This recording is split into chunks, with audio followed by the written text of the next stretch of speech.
Hello, and welcome to another episode of Level Up. I'm your host, Bruce, and we're here to talk about safe and innovative learning environments inside the Leander Independent School District. And who better than to visit with us about this topic than the one and only, the legend, Jimmy Disler. Hey, Jimmy, welcome. Good morning, Harry. Thanks for being here today. Let's just jump right in. Tell us, how did it all get started, and when did it all get started? Construction for me started in 1997. Jim Plain was here, and I worked with him. They set foot in the district, and then we worked together closely, and then he was over construction and had a great foundation in the construction program, and he retired in 1997, and I was fortunate Tom put me in that position. Tom Glenn put me in that position. So Jim was your predecessor as chief of construction. What was He was his deputy title? superintendent. Deputy superintendent of construction. And so you jumped right into that. That was your first job in the district? Oh, no. I had a number of other. My first job was in 85 was purchasing agent for the district. I did all the purchasing. And then shortly after, I was assistant director of finance.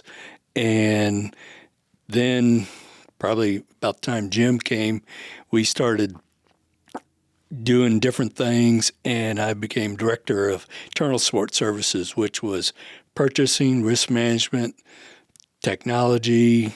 Then we started the copy center at that point. And technology, we actually started the first network probably in the early 90s, and I was one that put the first network in place in the district. You were technology in the district?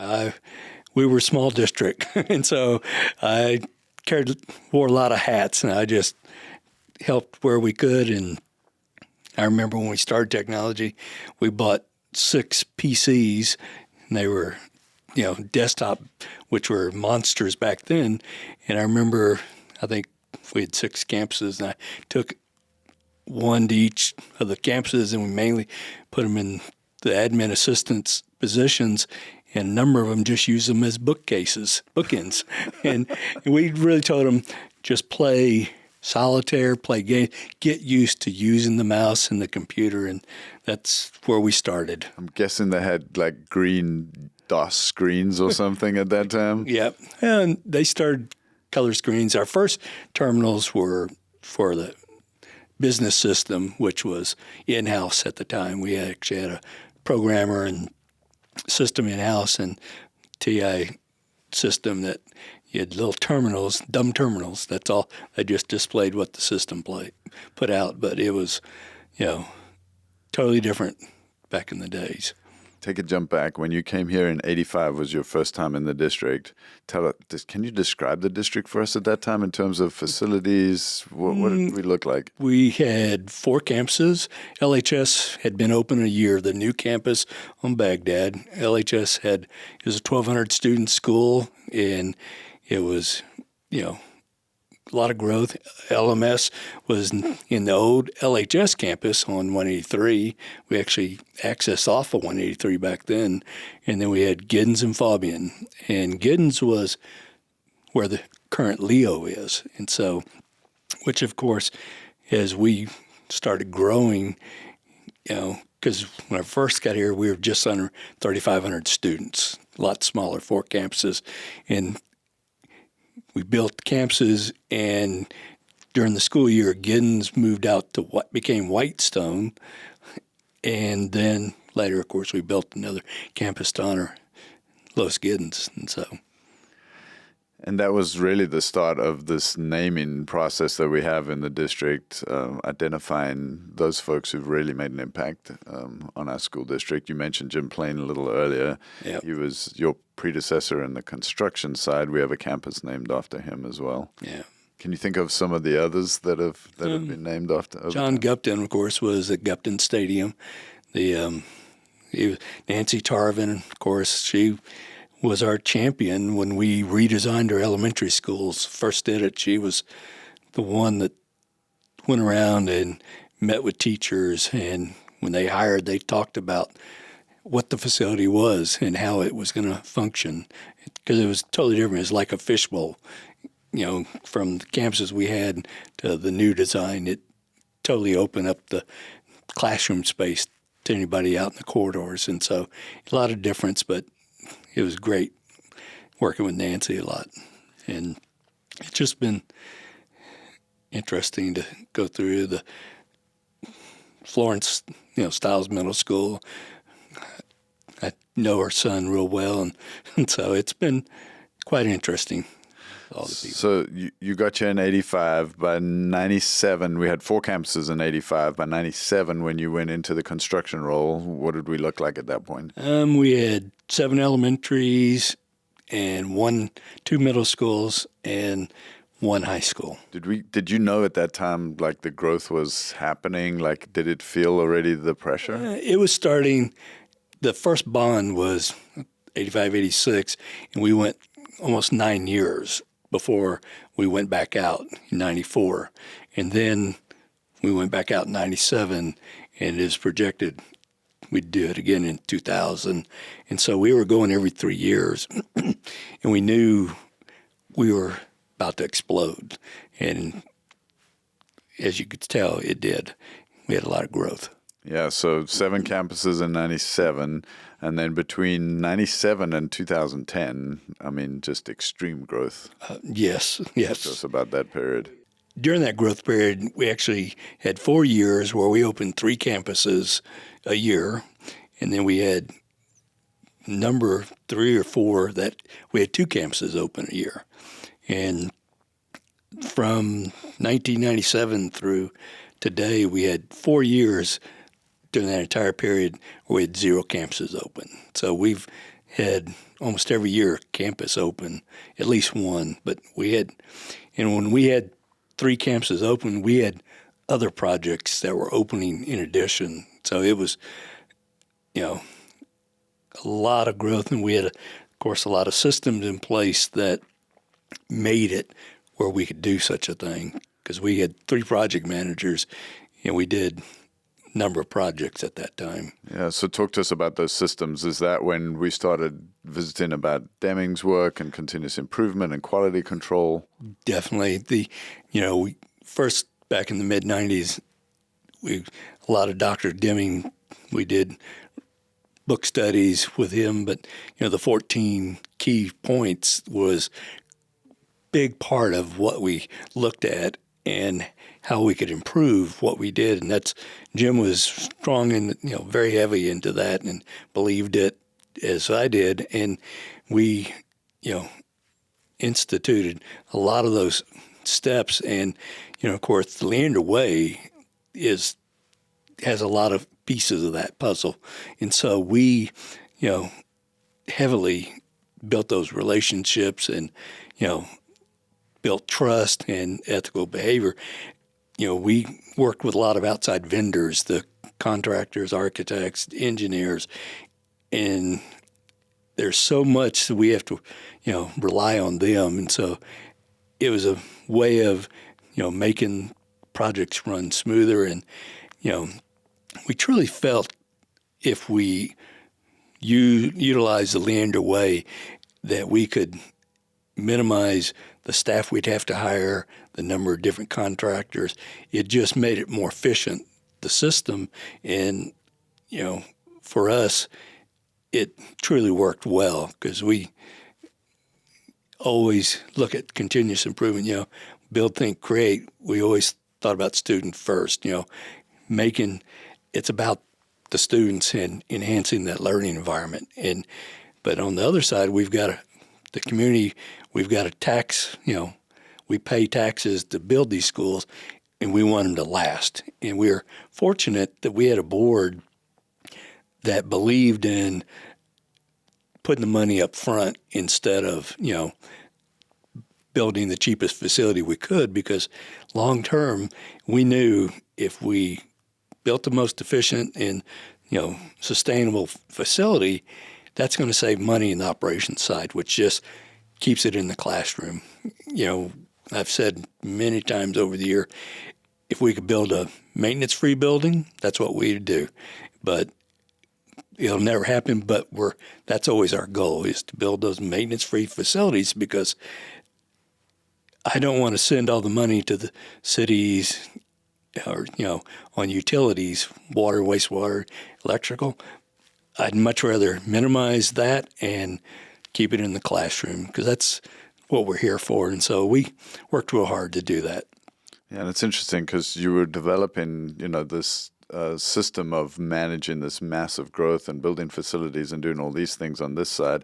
At the very same time, we were developing all of these core guiding documents that we had in the district. And really, you mentioned this already, that student learning was at the center of everything we did.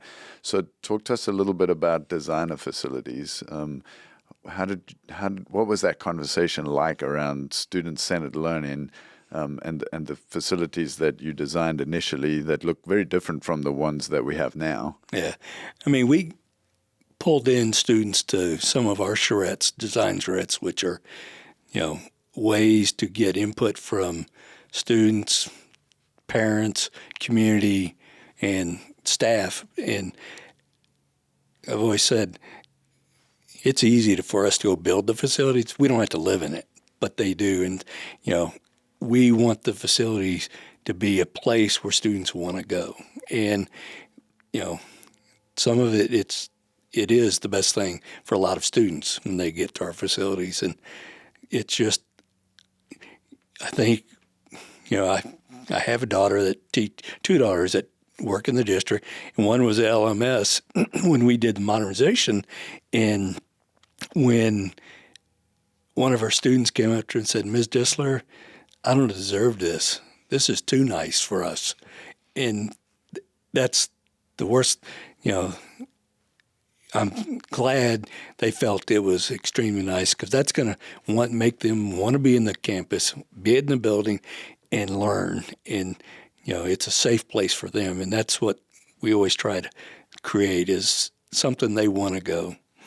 When we did Don 2-Pack and the students first walked in there, they didn't have anything like that. And when they walked into that, you had kids kissing the floor saying, "I can't believe how nice this is." And just, we're so excited. And there's a lot of challenges in every facility, but when you see what reaction the kids have, that to me says it all. And that's what we're about. Yeah. So what are some of your favorite memories of your time in Leander ISD?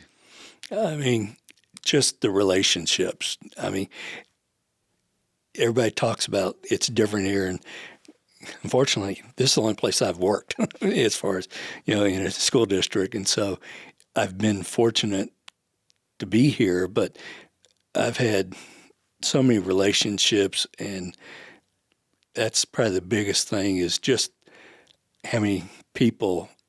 I mean, yes, when we started, our back to school convocation was in the Commons at LHS, 300, it was 400 people maybe. And so totally different now, but we used to know everybody. I mean, you just knew. But now you have 6,000 employees. It's hard to know everybody, but it's still, the relationships have always amazed me, and the support. I had a huge medical issue back early 2000s, and I was told I had 6 months to a year to live unless I had a bone marrow transplant. And it was just, it threw me back. The support and the feedback and comments and messages I got from employees that just supporting me and helping me through that time period. And so it was truly amazing what you deal with these employees and how much they support. I mean, we all support each other because we all are here for the same reasons, I hope. What we call spotters ready in this district, right? Yes, they were, and it truly helped me through it all. Incredible. And that was at your busiest time. Yes, during late 2002 to 2003, and we were in the middle of building Vista Ridge. Henry had just opened in Knowles Elementary. So actually I was at Knowles Elementary construction project meeting, weekly meetings, when my bone marrow transplant team in San Antonio called and said, you have not one, but 3 siblings that are a match for your transplant. And so, which is truly remarkable and a blessing, because normally if you got one, it's a high probability you wouldn't even have one. And so, but I had 3 that matched. And so I ended up getting my brother's bone marrow. Incredible story. Yep. And it was, I'll never forget when I got those calls. So we have about 50 plus facilities in the district, right? Is it true that you have either constructed or been part of renovating every one of those facilities? Yep, unfortunately. It's been a long time, but yes. I mean, while construction of new facilities, I've done 35 of them. And the rest, well, that's campuses and just school campuses, 35. And then we've done a number of all the administrative support type facilities we've done. And then also the modernization, I think we've done 12 of facilities that we didn't build. And so it's, covered every facility we've touched. And I've had a great support team. And it's, I think, your recent podcast with Tom Glenn, he mentioned he surrounded himself with good people. Well, I did the same thing. I was blessed to have great people around me. And I've always told them I'm just a facilitator, because they truly made me look like I was good, but I just had great people around me and supported me. And so I was fortunate. Tell us about maybe the biggest challenge that you faced over the years. It's probably the growth, and then being such a large district, dealing with the slowdown on one end and blowing up on the other end. When we first started, there was no growth out this way. There was a small amount, and it was all down Cedar Park, and then it started Steiner Ranch area in the southern part of our district. But now we built those facilities. Now they're not regenerating. They're having small signs of it, but it's still the challenge is because you have facilities that have space, and you have a lot of need of space up north, but you can't move people that far. It totally tears up the community. So we, try not to do that part, but how do we utilize it? That's probably been the biggest challenge. While we built a large number of facilities, funding of all those facilities were a challenge. As a lot of people know, the state of Texas, in the way they fund and allow us to build facilities, is limited. And they have 50-cent tests. They have different test measures that you have to pass. And for us to be able to pass everything and have facilities for kids when they get here, the district was put in a tough position. The only way they could fund it was the way they did it. And of course, they always looked at refunding options, which, if you look at some of the issues with the cabs, that was if you didn't do anything. You just did it and paid it out and didn't look at them. But our board was always looking at refunding opportunities in ways that reduced those costs, but it allowed them to put the facilities there when they needed them. And so that's what the board wanted to do, is make sure there was some place for that child to go. And they met that challenge remarkably well. Yes. Over time, and then did a remarkable pivot to make sure that we could dig ourselves out of those difficult financial circumstances that we found ourselves in. We were a bedroom community predominantly, and our tax base didn't really start growing until later, which that was anticipated. You've got to get the houses in place before you get the business and the higher tax value to be able to lower those, to make those kind of extra payments. But they did a great job over the years.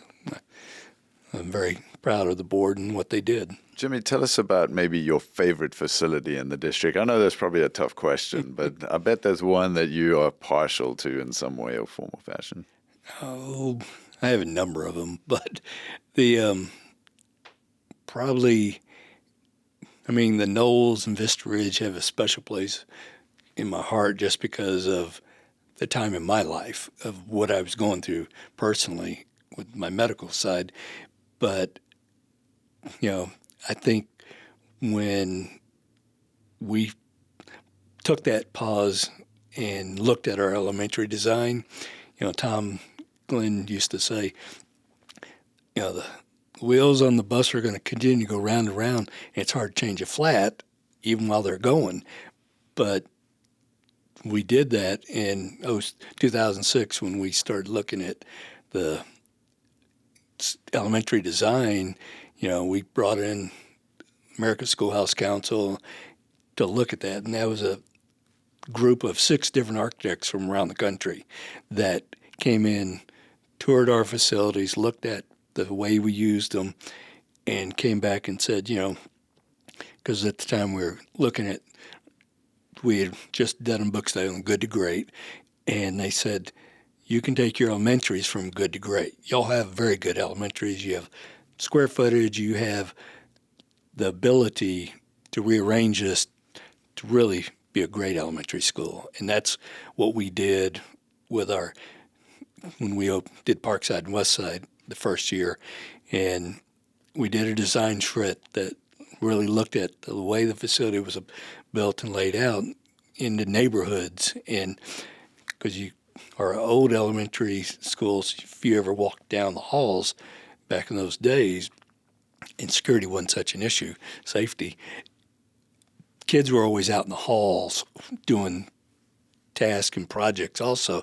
And so we wanted to capture that space and make it an extension of the classroom where you could transparency in and out of the classrooms for teachers to see students out in the halls and vice versa. And so it truly, that was a time that I think changed our design of our schools all the way around, because we've done it now, elementaries, and then we did a shred and did the same thing for the high school with Tom Glenn and then Danielson now. And so they're all the same concept of design. So those are probably when we first started that design.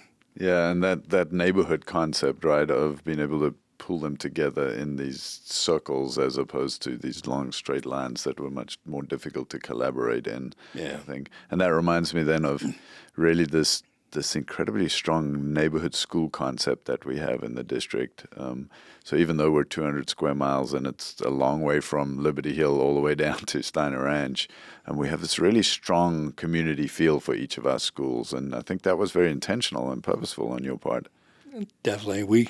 When we were acquiring land, we were always working with developers ahead of time to make sure when they were going to be putting developments, subdivisions in place, we had a seat at the table of a school site and trying to, first they always used to try to throw us on the edge of the subdivision, which, is nice for some things, but for the neighborhood, a lot of students might not even be able to, quote, walk to school. Right. And so we truly always tried to work it where push the school further into the neighborhood so it was the heart of their community and try to help, the traffic. You put them at the very beginning, and we know in the mornings and the afternoon pickup it's going to be heavy traffic, and we didn't want to be a bad neighbor. And so we purposely tried to push them further in and not be,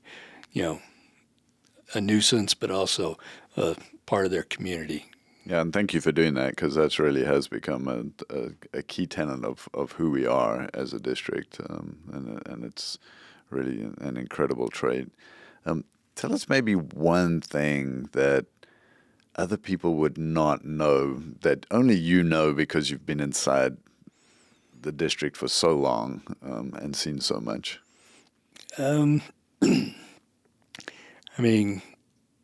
With what we've done, if you go to other school districts, it's totally different usually on the building side and land acquisition. We've truly, when Tom Glenn put me in this position to be over construction, you know, my goal, and one thing he wanted was he didn't want to have to spend all the time dealing day to day with construction stuff.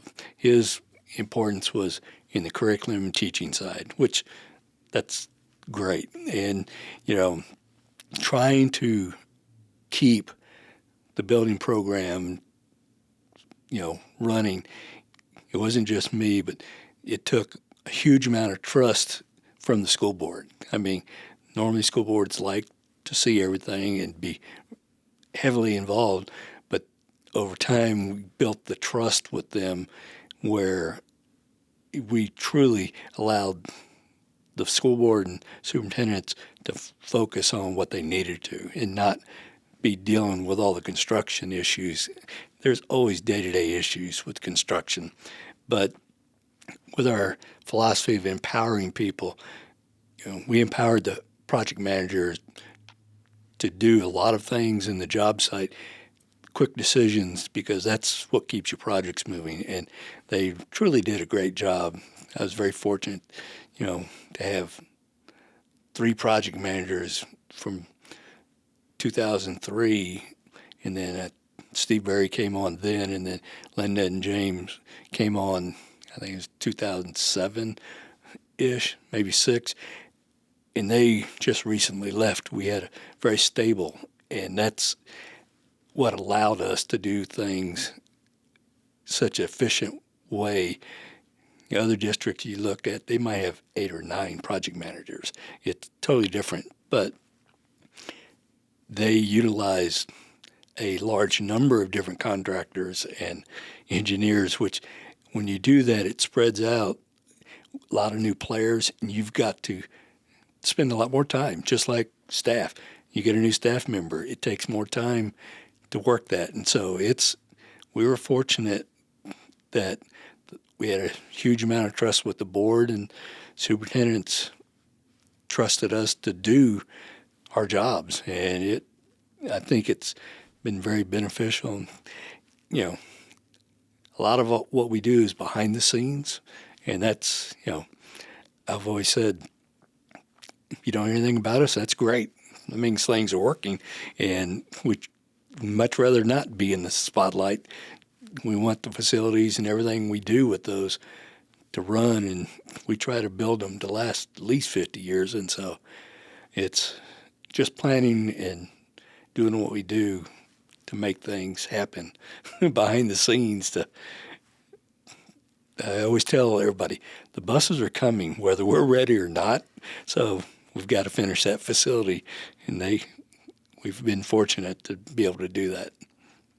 Very consistently over time. Sum it up for us. What is the legacy that you and your tenure in this district leave for our future generations? With Jeremy Trimble coming in, he's going to be a great person. That's, I was very comfortable stepping away knowing, it's a good time. We're developing new long-range facility planning, ways. And so it's a great way to allow him to come in and take that lead and carry us forward. And he was here, which I think helps because he understands our ways, the Leander way, and it's just going to help, our facilities continue,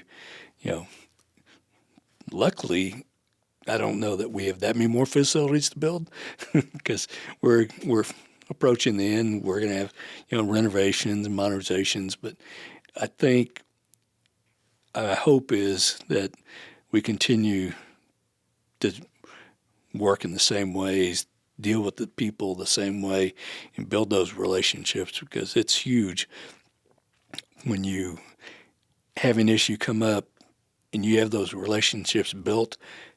You'll get help from people that, typically won't go help others. It's just because we build those relationships and have them trust us and we trust them, they're going to take that extra step to help us. And so I just hope that,